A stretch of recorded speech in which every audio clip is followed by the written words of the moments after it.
Baik, selamat malam. Pada kesempatan ini saya akan menjelaskan mengenai cara penggunaan kursor dalam SQL Server 2008 R2. Di sini saya akan jelaskan, saya ada buat tabel 2. Di tabel 1, T1 itu ada 3 kolom atau 3 field, produk 1, jumlah, keterangan.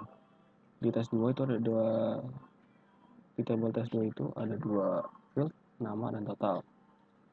Rencananya di tes 1 ini saya akan masukkan ke tes 2 hasilnya dari penjumlahan ini. Oke, ini saya execute lagi. Si tes 2 kosong ya. Jadi kita kembali ke jumlah sebelah. Oke, pertama yang harus kita lakukan adalah kita harus mendeklarasikan target yang akan kita mau masukkan. Di sini saya bikin ada tiga variabel karena di sini ada 3 juga. Ada 3 field. Di sini juga saya buat semacam 3 field atau 3 variabel. Sebenarnya ini tidak saya gunakan juga nggak masalah, hanya default saja. Lalu langkah selanjutnya setelah saya buat mendeklarasikan variabelnya, langkah selanjutnya adalah saya deklarasikan indeks kursornya, yaitu declare idx cursor for untuk menghasilkan nilai ini. Nah, dia akan tugasnya nanti adalah dalam kursor itu akan dia mengecek satu-satu ini dia seperti ini nanti kerja dia. Oke, selanjutnya setelah dilakukan declare id cursor for, si open index itu maksudnya dia akan mengopen atau membuka agar bisa masuk ke sini. Maksudnya gini loh, jadi dari hasil select yang ini ya, ini satu row ini ya, si open index ini tolong dong dibuka kursornya itu. Setelah dilakukan ini, dibuka path next from idx, dia akan masukkan satu perhitungan ini. Nah, into path next from idx into produk jumlah keterangan. Dalam kursor ini dalam kursor ya harus perhatikan ini declare idx atau apapun namanya, cursor for, dan path next from idx atau inisial lainnya, dan itu wajib. Kewajibannya saja adalah while path status, yaitu dia akan loopingnya gini loh ya, dia akan menghitung sampai habis gitu. Nah, langkah selanjutnya adalah begin. Jika tidak ada if not exist, jika tidak ada, select bintang from test 2. Jika tidak ada nama barang yang di tabel ini ya, di tabel ini, maka dia akan memasukkan datanya. Jikalau sudah ada, maka logic ini akan jalan. Jadi saya ulangi, jikalau datanya di sini di tabel tes 2 tadi sudah ada, dia akan kerja di sini. Tetapi kalau belum ada, kerjanya akan ini. Tetapi pada umumnya kalau di tabel tersebut kosong, pasti ini akan pertama dijalankan. Oke. Nah, langkah selanjutnya adalah di else ini kok ada update tes 2 set total, sebilangan total tambah variabel jumlah where nama produk.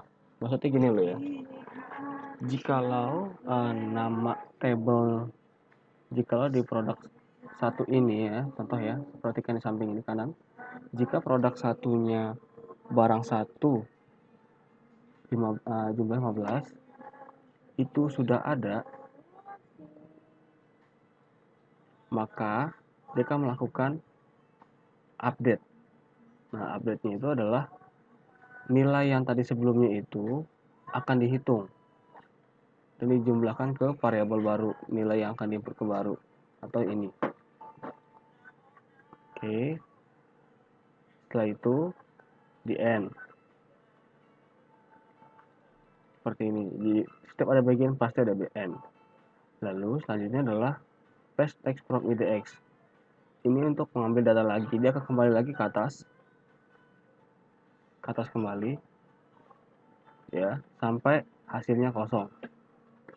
1 2 3 4 5 6, dia akan melooping atau mengulang sampai 6 kali. Oke, into produk jumlah keterangan n. Nah, ini maksudnya adalah fetch next from ini ya, dia akan kembali ke atas lagi. Step itu dia akan memasukkan ke sini, dia akan memasukkan hasilnya di sini sampai habis. Nah, ini diabaikan dulu ya. Nah, close IDX dan deallocate IDX. Jadi kalau close ini adalah kita menyelesaikan tugasnya si fetch status. Kok mengapa harus ada deallocate? Jadi gini, meskipun kita menggunakan close ataupun kita tidak menggunakan deallocate bisa saja, tetapi di memorinya SQL tetap akan masih ada perhitungan ataupun kerjanya si looping tadi, makanya diwajibkan perlu melakukan deallocate seperti itu. Oke, kita mulai jalankan. Perhatikan di layar kanan.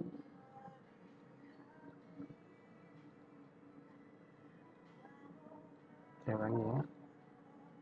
Di tes 2 kosong ya. Oke. Sekarang saya jalankan. Ini saya matikan dulu. Saya jalankan sedikit. Nah, keterangan seperti ini ya. Pertama, kenapa belum ada? Ya karena di saat pertama itu kan isi dalam table ini belum ada, sehingga dia akan melakukan proses insert. Saya bikin dulu deh biar enak. Saya sedikit ya. Seperti ini ya. Nah, proses pertama tadi kan dia kan melakukan looping kan. Dia akan melakukan pembacaan di row pertama. Udah, dia masuk ke row kedua. Ternyata barang satu itu sudah ada. Ya kan? Nah, tetapi di sini yang saya update itu adalah isinya saja. Kalau mengenai produknya tidak diupdate. Seperti ini. Yang diupdate ininya saja. Sampai di akhir sini. Jadi 15 tambah 20 kan 35. Dikurang 35. Hasilnya 0. Benar ya? Begitu juga dia akan melakukan proses seperti ini lagi. Jadi 1, 2, 3. 1, 2, 3. Ya, ini 3 ya. 1, 2, 3. Ini kan ada 2 nih. 2 ya. 1. Ini belum ada, makanya ya kan. Tadi kan baru 1 nih yang ada nih. Nah, habis itu nanti dia ngecek lagi yang barang 2 nih. Oh, ternyata barang 2 untuk proses pertama itu belum ada, makanya di insert. Oke. Yang kedua, dia melakukan update karena sudah ada. Nah, terakhir di barang 3. Barang 3 kan cuma 1, jadi dia melakukan insert. Oke. Mungkin itu saja yang mungkin saya bisa berbagi mengenai kursus sederhana ini dalam berbahasa Indonesia. Semoga bisa membantu mengenai cara kursor menggunakan SQL Server. Ada beberapa tambahan yang harus diperhatikan adalah dalam logic ini yang saya blok itu bisa lebih dari 2. Saya kan di sini bikin contoh 2 ya. Bisa lebih dari 2. Tidak ada batas. Tergantung kebutuhan logika query yang dibutuhkan. Nah, setiap melakukan kursor diwajibkan harus membuat close dan deallocate. Oke. Dan pada umumnya kursor for ini digunakan hanya untuk SP, start procedure. agar dapat memfokuskan